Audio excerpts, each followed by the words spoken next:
A psicanálise explica que o aparelho da alma é dividido em duas partes, uma parte é inconsciente. Esse desejo inconsciente é contraditório, incompatível por questões morais, e o ego procura manter essa ideia que representa esses conteúdos inconscientes, esse afeto mais profundo à distância, através de mecanismos de defesa, e tentando evitar a irrupção, a invasão dessa ideia e desses conteúdos inconscientes mais profundos. O que Freud coloca é que esse desejo inconsciente incompatível, ele fala baixo e repete sempre a mesma coisa. A palavra não é definida. Essa então é a questão. Se o inconsciente, que é a etiologia da doença, fala qual é a palavra, como o inconsciente se manifesta e expressa esse desejo. Então, é interessante lembrar na questão da psicanálise que mesmo inconsciente, esse desejo procura se manifestar de alguma forma, de uma forma indireta, através basicamente de sintomas.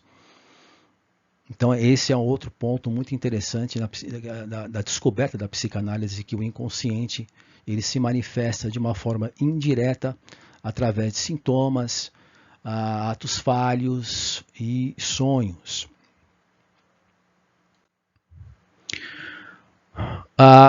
Voltando para o Nietzsche, que é a base da psicanálise, é interessante observar que como esse desejo inconsciente ele é incompatível, ele é uma ameaça interna, ele se apresenta, ele é percebido como uma ameaça, mesmo sendo mantido à distância, ele se desprende, né, criando aí uma forma de se manifestar, já que ele não foi verbalizado, já que ele não foi canalizado de uma forma, essa descarga não foi feita de uma forma espontânea e natural.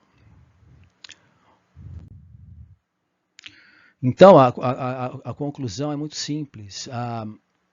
Embora não tenha voz, né, eu diria não tem palavras, na verdade o inconsciente, ele não, o desejo inconsciente, ele não se expressa, ele não é colocado através das palavras em si, ou seja, não é o que o paciente fala, mas como o paciente fala, o tom da voz. É através da inflexão das palavras que o inconsciente se manifesta. Então, esse é o ponto mais interessante, mesmo porque o paciente, no caso do neurótico, por exemplo, ele mente o tempo todo.